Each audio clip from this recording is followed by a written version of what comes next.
The Eagles have a wide receiver problem. Well, they have several. After DeSean Jackson ripped his previously torn abdominal muscle from the bone against the Chicago Bears, the veteran had to undergo surgery that would sideline him for around 6 weeks.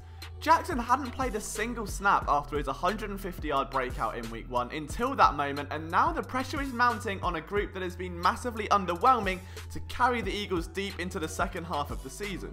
Alshon Jeffrey has 353 yards and 3 touchdowns on the year, while Nelson Agholor has just 282 and a further 3 scores. The issue isn't the stats though, it's that both players look like shadows of their former selves. Agholor has struggled all year in tracking the ball and fighting through contact, and Jeffrey has just looked off. Then there are the role players, the wideouts who would be relied on to step up in this instance. Matt Collins has registered 1 reception in 6 weeks despite playing a whopping 58% of offensive snaps this season, and aside from getting flagged and looking confused all of the time, he hasn't really done that much with them. And to top things off, there's second round pick JJ Arcega-Whiteside, who has literally also done absolutely nothing since being drafted. He can't get on the field despite being cross-trained at 3 positions. So what should the Eagles do? The trade deadline has passed and there are only so many free agents available. Do they fill the need for speed, or do they genuinely gain a competent receiver to lift the offense in a slightly smaller role? My name is Liam Jenkins and this is your ultimate guide to the Eagles wide receiver problem. Before we get started though guys, if you're new around here, it will be amazing if you could hit that subscribe button. We would love to get to 15,000 subscribers by Christmas. You're truly the best fans on the planet, and to celebrate that and thank you for all of your support over the last couple of years, we are giving away a t-shirt every time a like goal is reached, and with this one we're gonna hit 500 likes again. So the second we cross 500 likes, we will give a t-shirt away to a random commenter down below. So make sure you drop your opinion in the comments of who you would want to sign in Howie Roseman's shoes. And as always, don't forget you've got your daily dose of content at phillysportsnetwork.com. Let's kick things off with the in-house options, the players already on the roster, and frankly there's no better option than JJ Arcega-Whiteside. Just get the kid on the field. Whether he's cross-training at 3 positions or not, the Eagles could use help at all 3 right now, and it's scary to ponder why he can't get on the field at this stage when the need for production is so great.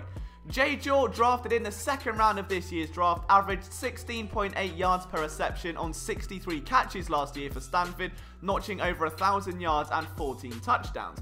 Whether it's inside the red zone, taking weight off Alshon, or filling in that big slot mold they appeared to be targeting pre-draft, there's no excuse not to put out a second round selection, especially when Matt Collins is being so wasteful. Next up is a man on the practice squad, and that's Greg Ward Jr., and he has to be chomping at the bit right now. Over 3 preseasons with the Eagles, he's caught 19 passes for 179 yards and a touchdown, proving himself to play physically, snatching balls out of the air and showing his impressive catch radius, while also developing, more importantly, as a route runner. Ward will know the offense like the back of his hand by now, and at age 23, the upside is still extremely high. At this rate, he's almost bound to bring in more production and effort than what we're seeing from Matt Collins, and if that is the smallest move they can make, it's at least one they should absolutely experiment with. The agents, and we've divided this list into 3 sections: the yes, the maybes, and the no's. The first one's Mike Wallace, a player that was never able to get his bearings in Philadelphia, with injuries thwarting his 1-year tenure and keeping him sidelined. But if he does still want to play, he may still bring enough juice to the table to be worth taking a shot. He did after all have 4.33 40-yard dash speed at his disposal that allowed him to blow past NFL defenses for almost a decade, and prior to last year's heartbreak, he put up 748 yards and 4 touchdowns, averaging over 14 yards per reception. If the 2011 Pro Bowler can still run anything like Dash from the Incredibles, it may just be enough to boost this Eagles offense and fill that need for speed. Next up to me is the most obvious answer of all, and he has been brought into Philadelphia for a workout at the timing of this video, so there is a good chance he's signed, but I also think the Eagles may go hyper aggressive and bring in a second wide receiver. I certainly would not be opposed to that. But I am talking about Jordan Matthews, who, believe it or not, last year in 2018, his second stint with the Eagles, averaged 15 yards per reception, and in my opinion, at least showed how far he'd come since his first rodeo. Matthews was asked to play all over the line of scrimmage and actually fights through contact, Nelson Agholor. I broke down the film of his 2018 season. I remember debating with Elliot Shaw-Parks on my podcast saying that, you know what, go and watch the film. The one move the Eagles should make is bringing back Jordan Matthews and getting rid of Nelson Agholor. And I'm not going to sit here and say that would have been the right call, but you can certainly now make the argument that his presence is needed in the offense. He's best friends with Carson Wentz, he knows the playbook, he's always produced in Philadelphia, and better than anything, he's actually got one of Carson Wentz's dog's puppies. The more you know. We only bring you the best here at PSN. Third on the list of free agents the Eagles should absolutely consider is DeAnthony Thomas, and he of course has the connection to Doug Peterson due to the Eagles head coach being the Chiefs offensive coordinator at the time the former Oregon Duck was drafted in the 6th round in 2014. Thomas was expected to develop into a deep threat, but was never really able to establish a role in what rapidly became a room of electric receivers. However, he did become a perennial special teamer, averaging 24.5 yards per kickoff return. With Jackson now officially out of the picture for a while, the Eagles may even benefit from the extra depth at that spot, and with 509 receiving yards to boot, it's certainly not the worst move in the world. Finally, MICHEL, the former CFL standout, is still a free agent and should be a familiar name to Eagles fans everywhere after his 75-yard touchdown in the team's preseason opener. The speedy receiver racked up 435 yards on 31 catches, 36 yards on 2 carries, and added 6 total touchdowns in 11 games last year for the Calgary Stampeders, making most of his money out in space, which as we know is where the Eagles like to make a living. 394 of his 1,215 yards in the CFL, or 32%, also came after the catch. Making big-time plays is something that Michel has become known for, and the Eagles could really benefit from that dynamic skill set. Next up, the maybe section. Players that logically make sense but may or may not have some flaws. Charles Johnson is a name that should also be familiar to Eagles fans because he most recently spent the offseason with the team and he does have a credible NFL resume. Before losing a training camp battle in Philadelphia, the former 7th round pick was most prominently known for his 2014 breakout in Minnesota, where he snagged 2 touchdown passes and 475 receiving yards.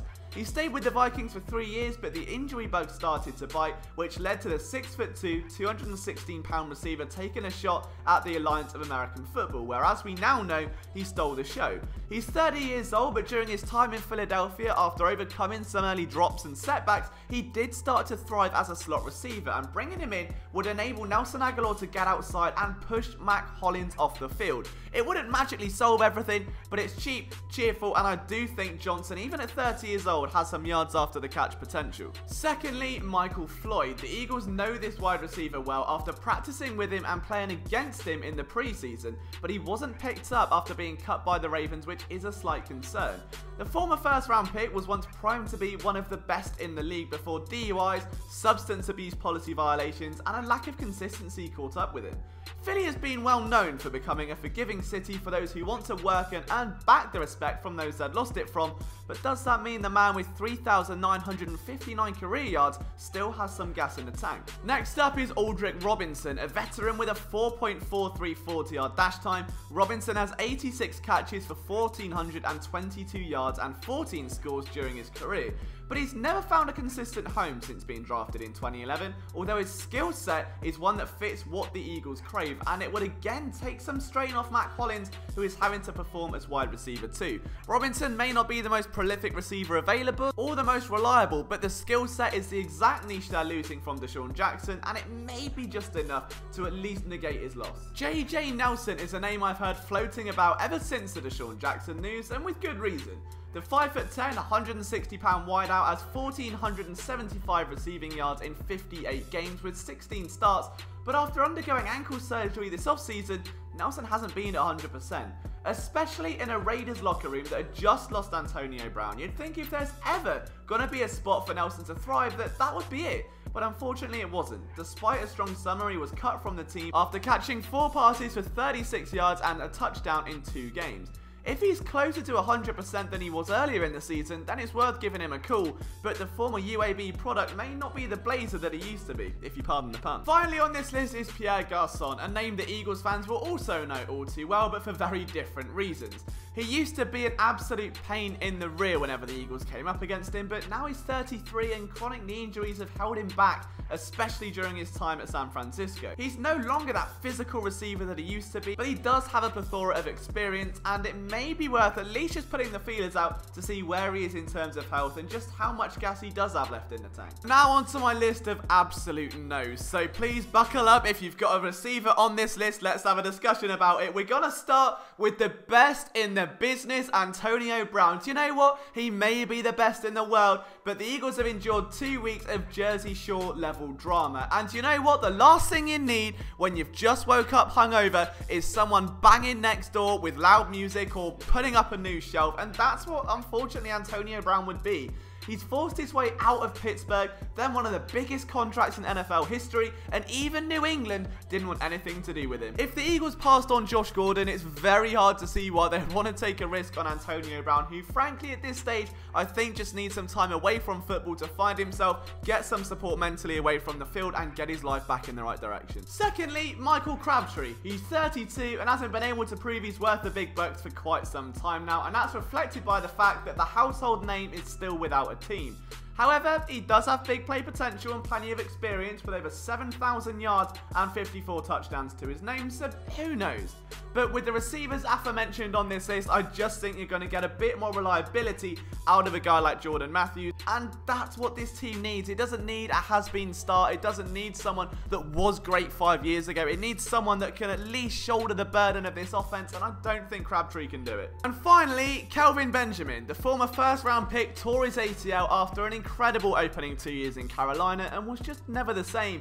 He was released last year after catching just 35% of passes thrown his way, and the Eagles aren't that desperate, at least yet. But let me know down in the comments, guys, who you want to see the Eagles bring into their wide receiving corps between now and the start of week number 9. I'd love to see that discussion thriving down below. If you want to tweet me, it's @LiamJenkinsPSN. Thank you so much for all of your support. We'll see you next time.